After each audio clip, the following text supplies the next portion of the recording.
और एक पानी निकाल करके देने वाला हाथ करके वजू कर ले, ताकि पानी में उंगलियां जाए तो वो पानी गैर मुस्तमिल ना हो। यानी मैं को गुस्ल देने के पानी में कोई बेवजू या नापाक आदमी अपना हाथ डाल देगा तो वो पानी गुस्ल या वजू के काबिल नहीं रहेगा। जब हम मैयत को गुस्ल देते हैं उस वक्त चारों तरफ से पर्दा कर ले, ताकि मैयत सितर जाहिर ना हो। इनमें से पहला मरहला मैयत को इस्तिंजा कराना। आप सब मिलकर बोले, पहला मरहला मैयत को इस्तिंजा कराना।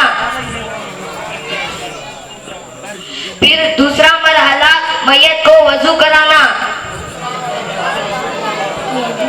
फिर तीसरा मरहला मैयत के सर के बालों और दाढ़ी को धोना।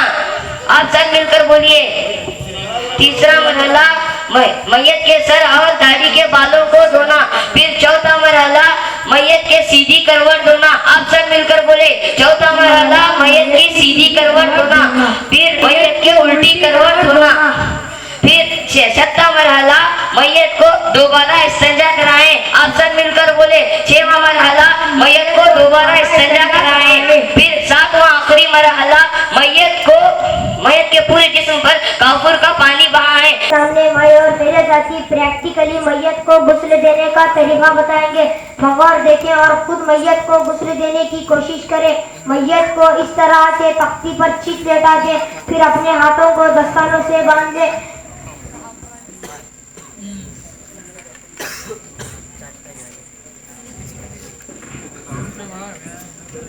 फिर अपने हाथों को दस्तानों से बांध ले, क्योंकि मैयत को खाली हाथों से छूना सख्त मना है। यानी हमारे और मैयत के दरमियान कोई चीज आ जाए तो फिर दोनों पाँव के अंगूठे और सर पर बांधी हुई पट्टी खोल दे। फिर एक मोटा कपड़ा लेकर मैयत के बदन को ढांप दे। चारों तरफ से मैयत के बदन को ढांप दे तक बदन छुप जाए और मर्द के नाक से लेकर पैर तक बदन छुप जाए। अब मैं शुएब भाई के हवाले करना चाहता हूँ, वो आपको प्रैक्टिकली मैयत का गुस्ल देने। अस्सलाम रहमतुल्लाहि बरकातहू। सबसे पहले मरहला यानी मैयत को 3 या 5 ढेले लेकर इस्तिंजा कराए। यानी मैयत को थोड़ा इस तरह उठाकर पेट पर दबाए ताकि बची हुई निजासत बाहर निकल जाए। फिर एक और रुई का हिस्सा लेकर नाक के अंदर के हिस्सों को साफ करें। फिर हाथों को धो लें।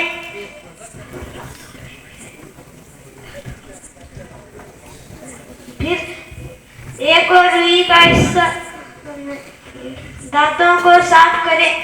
नाक के दोनों नथनियों के अंदर हिस्सों को साफ करें। फिर अपने हाथ को गीला करके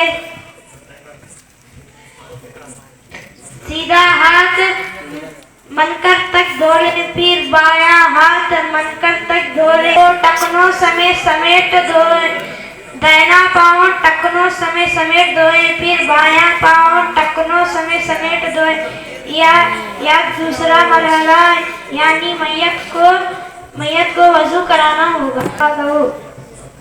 फिर तीसरा मरहला मैयत के सर के बाल और दाढ़ी को इस तरह धुल ले। एक आदमी पानी डालता जाए और दूसरा आदमी सर और दाढ़ी के बालों पर हाथ फेरता जाए। फिर चौथा मरहला यह है कि मैयत की दाहिनी करवट यानी बायां बाजू का पूरा हिस्सा सर से लेकर पाँव तक धुल ले। दाहिनी करवट यानी बायां बाजू का पूरा हिस्सा सर से लेकर पाँव तक धुल ले। या कोई जिस्म को साफ करने वाली चीज भी इस्तेमाल कर सकते हैं। फिर इसके बाद छठा मरहला मैयत को दोबारा इस्तिंजा कराना। कोई जिस्म से निजासत निकल जाए तो ऐसे साफ कर ले।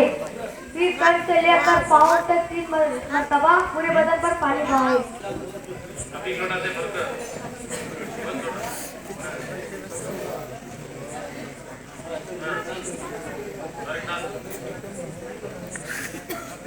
फिर सातवां मरहला मैयत के पूरे बदन पर काफूर का पानी इस तरह बहाए।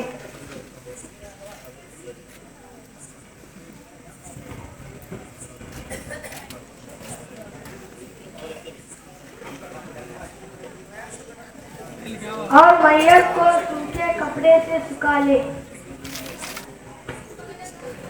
का कपड़ा पहनाए। देखो गौर से देखो, मजाक में हंसी नको।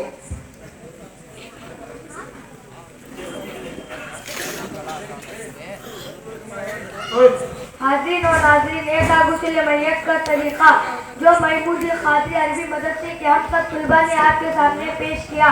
सुभान अल्लाह, सुभान अल्लाह। और कौमी उम्मीद रखता हूँ कि आप तमामी हजरात इसको सीखे और याद रखें। अपने घरों में किसी की मैयत हो जाए तो खुद गुस्ल देने की कोशिश करें। अस्सलामु अलैकुम व रहमतुल्लाहि व बरकातहू।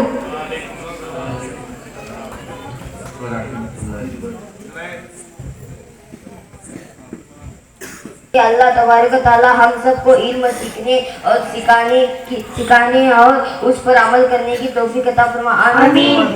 वमा अलैना इल्लल बलागुल मुबीन।